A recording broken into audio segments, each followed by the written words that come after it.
Después de un programa de la semana anterior que fue bastante XD, yo pensaba que WWE se reivindicaría un poco y dentro de lo que cabe, así lo hizo.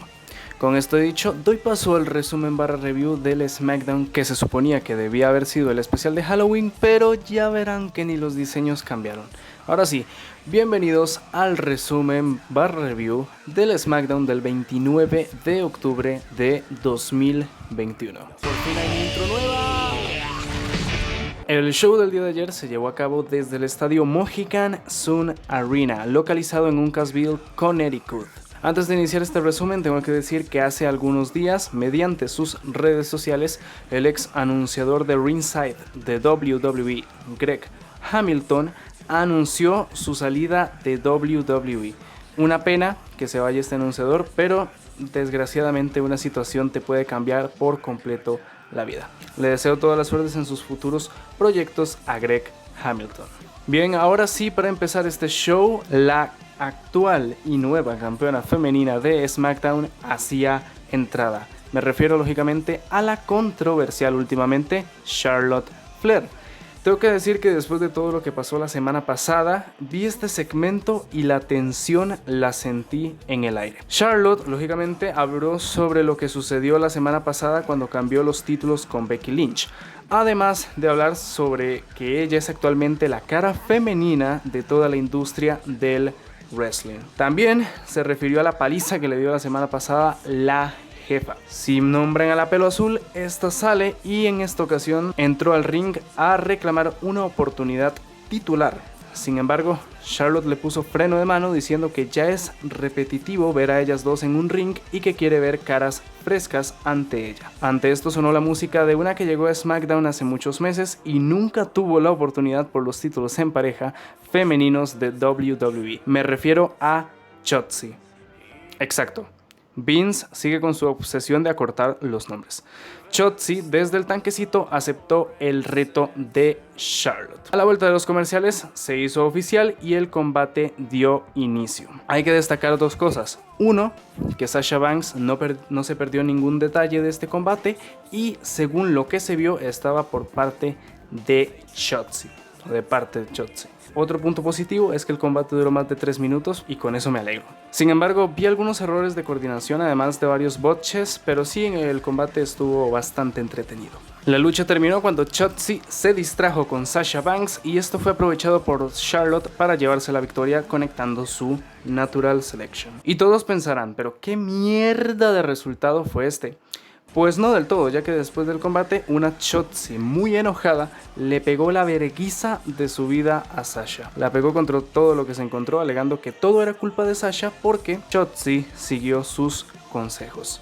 Me gusta que empiecen a salir de esa zona de confort de las 4 jinetes, eso sí, habrá que ver cuánto dura. Después de esto salió Jeff Hardy, el cual esta vez no fue interrumpido por el tetón, sino por alguien peor, Happy Corbin y el payaso que está a su lado. Segmento vacío en el cual el man de Madcap Moss, como siempre, contó un chiste, pero malísimo. Antes de los comerciales se nos repasaba lo que Brock ocasionó la semana pasada, o sea, el desmadre que hizo, y se anunció que Adam Pearce estaría hablando de una nueva sanción para Brock Lesnar. Y así lo hizo, ya que vía satélite Adam Pearce habló sobre la paliza que recibió la semana pasada y que no era justo, con lo cual tomó la decisión de no solo suspender a la bestia de forma indefinida, sino también cobrarle $1 millón por daños. Le salió bastante barata la visita a SmackDown a la bestia. Después de esto salió Paul Heyman y adivinen quién lo entrevistó. Pues claro que sí, la amiguis de Polito, Kayla Braxton. Esta le preguntó a Paul lo siguiente: ¿qué va a ser lo que Brock Lesnar realizará con respecto a esto? Paul se fue muy por las ramas y al final eufóricamente dijo que Brock no permitirá ni que lo suspendan ni que tampoco lo dominen. No es por nada, pero Paul Heyman cada vez que habla mete más la pata. El papucho, el cemental, el guerrero escocés sale en escena para tener otro reto abierto contra él. En este caso salió Mustafa Ali, el cual le dijo que es 1000 veces mejor que Drew en todos los sentidos. Falacias, lógicamente. Como la semana pasada, Drew se llevó la victoria muy fácilmente después de rendirle tributo a Brock Lesnar con el Kimura Lock. Curiosamente, la verdad, hizo eso. Ganó Drew sin mucha complicación, pero Mustafa Ali no quería quedar tan mal parado, con lo cual dijo que la razón por la cual aplaudían a Drew y lo abuchaban a él era por su nombre. Sí, ya, por su nombre. En el backstage, el rey Xavier Woods habla sobre la ceremonia de esta semana en la cual le dará a Kofi el puesto de mano derecha del rey. Antes de esto, eso sí, se topan con Hit Row, que muy sarcásticamente le muestra su respeto y hasta le componen una canción. Ahora sí, en el ring, Xavier Woods nombra a Kofi como su caballero y su mano derecha. Pero llegan los seres humanos más pesados de este planeta, y me refiero lógicamente a los Usos.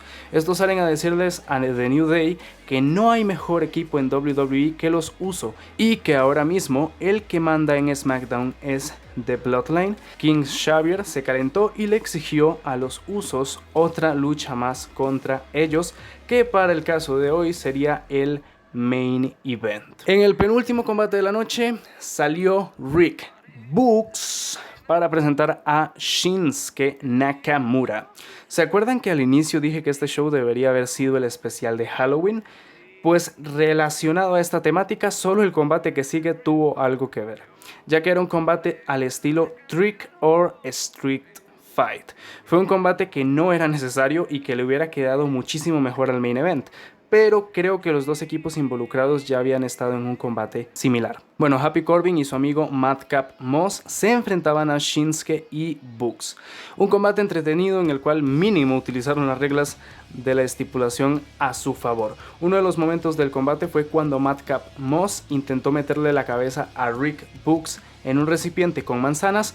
Lógicamente le salió fatal, ya que quien se terminó comiendo las manzanas fue el mismo Moss. El combate terminó cuando Rick Books se preparaba para hacer algo desde la tercera cuerda. Sin embargo, aparecieron dos entidades vestidos de calaveras y lo golpearon con los palos de kendo. Esto dio paso a un neckbreaker encima de una calabaza para darle la victoria a los felicianos. Los que estaban vestidos de calavera eran Ángel Garza y Humberto Carrillo. ¿Qué hacían ahí? Buena pregunta. En zona de entrevistas, Megan Morant entrevista a Sonya Deville. La entrevistadora le pregunta si tiene algo en contra de Naomi, a lo cual esta responde que en lo absoluto. Aparece el conspiranoico de Sami Zayn para hablar sobre la posición de líder del equipo de SmackDown, pero ante tanta hablada de paja, lo cortaron y pasaron a la entrada de Naomi. Esta última se enfrentaría a Shayna Baszler. La putada de este combate es que no había árbitro, con lo cual Sonya Deville sale y dice que el árbitro que tocaba para este combate está lesionado, por lo cual Sonya dice que tiene el perfecto reemplazo. Y adivinen quién era, pues ella, lógicamente. El combate, pues como las últimas semanas, fue cortísimo y lógicamente Sonya Deville influyó en el resultado al contar rápido cuando Shayna hizo el pin. Después del combate, Naomi intentó atacar a Sonya, pero Shayna la mandó a mimir con un Kirifura Clutch. Después de esto salen bastidores Naomi amenazando tanto a Shayna como a Sonya de que pagarán caro todo lo que le están haciendo. Y ahora sí, llegamos al último combate y por ende el main event. Combate no titular entre los Uso y The New Day por vez número 34.924. Como siempre fue un combate en el cual afloró la calidad de los dos equipos. Se podrá hablar lo que sea de estos dos equipos, pero en cuanto a calidad in-ring son muy buenos. Kofi Kingston decidió volar. El combate acabó cuando Jimmy no se dio cuenta que Xavier era ilegal y le hizo el pin a Kofi. Esto fue aprovechado por Woods para hacerle el todopoderoso paquetito y llevarse la victoria. Buen combate que termina por paquetito again. El show terminaba con The New Day celebrando en el ring. Un show de SmackDown en el cual no estuvo Roman Reigns, y eso sí que es raro. Para este show mi nota es un 5, estuvo entretenido, pero se nota de lejos que están esperando a que empiece noviembre para hacer los combates clasificatorios. Así que este fue el show de esta semana de SmackDown. Déjame tu opinión de qué te pareció este show en los comentarios y si les parece, yo por mi parte me despido. Un abrazo muy fuerte para todos, cuídense y nos veremos en el próximo video. Adiós.